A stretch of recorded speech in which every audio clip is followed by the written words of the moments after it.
Hello guys, my first blog. ফার্স্টে হচ্ছে একটু ঢং করে নিলাম। আমরা আজকে চলে যাবো মতিঝিল হলিডে মার্কেটে কি কি পাওয়া যায় সেগুলো নিয়ে। এটা হচ্ছে আমাদের মেঘনা ব্রিজ। তোমরা কি করে চিনবা? তোমরা হচ্ছে গরিবস। এর মাঝে রাস্তার কোনো ভিডিও নেওয়া হয়নি, কারণ মোবাইল হচ্ছে ব্যাগে ঘুমিয়েছিল। তো করে চলে আসলাম আমরা। এত মানুষ কি আর বলবো। এটার জন্য আসা সেটা হলো শাড়ি কিনা। এত সুন্দর শাড়ি যা দেখি সবগুলোই ভালো লাগে। এই কালো শাড়িগুলো দেখে আমি তো ফিদা। প্রাইস মাত্র 250 টাকা থেকে শুরু, 300 টাকা পর্যন্ত। ওয়াও, সব কালেকশন। শাড়ির জন্য বেস্ট একটা জায়গা। তোমরা চাইলে আসতে পারো এখানে। সুন্দর শাড়ি দেখে চোখে আর কিছুই মানে দেখতেছি না। আমাদের তো মনে হয় একটা ঝিমাইনা মুরগির মতন লাগতেছে। মানুষের এত যাতা খাইয়া একদম শেষ।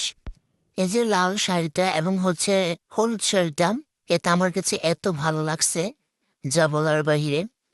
এই তো এখানে হচ্ছে আরেকটা শাড়ি নিলাম। সবগুলো শাড়ি অনেক সুন্দর। এরপর হচ্ছে মিরর একটু ঢং করলাম, তারপর চলে গেলাম কাপ পিরিস বাটির দোকানে। সবগুলো নাইস ছিল। অনেক বড় হয়ে যায়, তোমরা তো আবার বড় ভিডিও দেখবো না, তোমরা হচ্ছে আসলে একটা পাজি। তো নেক্সট ভিডিওতে আবার সবগুলো দেখানোর চেষ্টা করবো। তারপর চলে গেলাম হচ্ছে জুয়েলারি কালেকশনে। এখানে অনেক সুন্দর ছিল লাস্টে ইয়ারিংটা, এটা হচ্ছে আমি নিয়েছিলাম।